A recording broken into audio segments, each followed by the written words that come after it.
Take your guns, your knives, and your pangas and throw them into the sea. The house that I lived in with my partner was a house full of political activists.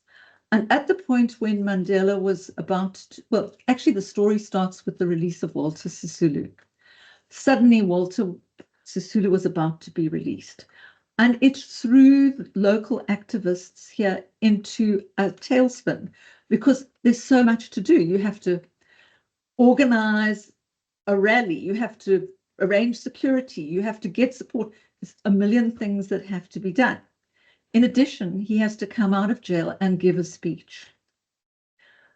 And, you know, he was somewhat elderly and frail.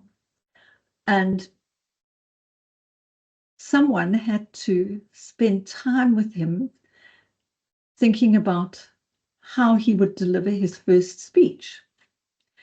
And there I was, sort of, you know, somebody who is not, I mean, I'm not a political follower or a joiner. So I'm not the kind, I mean, I think I'm the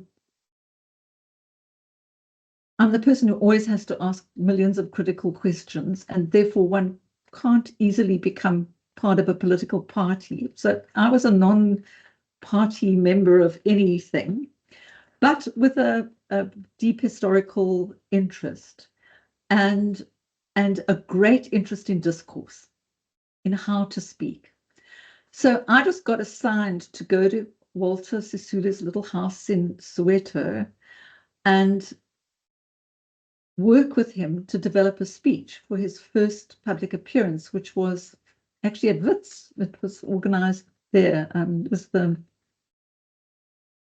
I've forgotten the event. Anyway, so there I was. So I had, you know, heavyweight internal political people telling me what they thought he should say and so on and so forth. And of course, he had ideas of what he should say. And I had some understanding of how political discourse worked.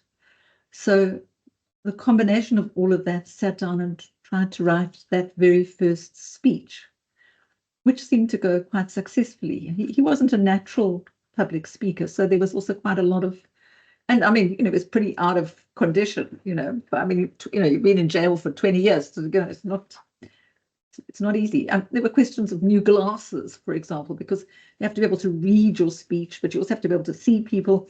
And, you know, how fashionable are you going to be or aren't you going to be? So there were funny questions.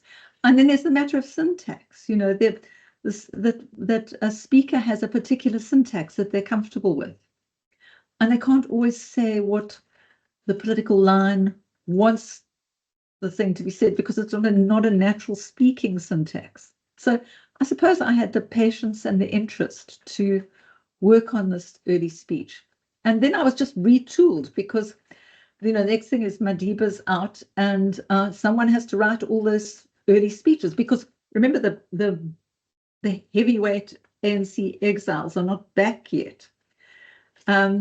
So I did a lot of that. And then I was ousted by Raymond Sutner, who felt that I was not, my ideas were not pure enough and it wasn't coming out as it should be coming out. So Raymond took over and eventually he was ousted by incoming foreign exile speechwriters.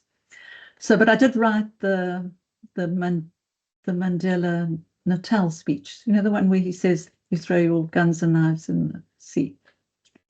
Did you come up with that line? Sorry, I have to ask.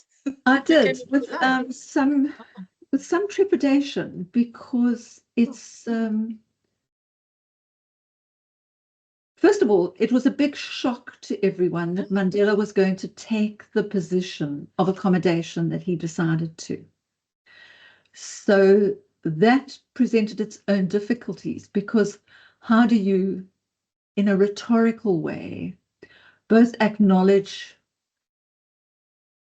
an immediate 1980s incredibly painful and divided history, but also let people feel that they can move forward. So, you know, the rhetorical things that have to be done in the speech to not to compromise, when you can't pretend to do something, that's not true to the past, but find the way forward. But there was also the question of where is the possibility of redemption? And in some senses, the sea is a pure place, yeah, in local thinking, I think. But it was never convinced it was quite the right formulation. But the final speech was written the night, the words were finally decided on the night before. It was all very tight.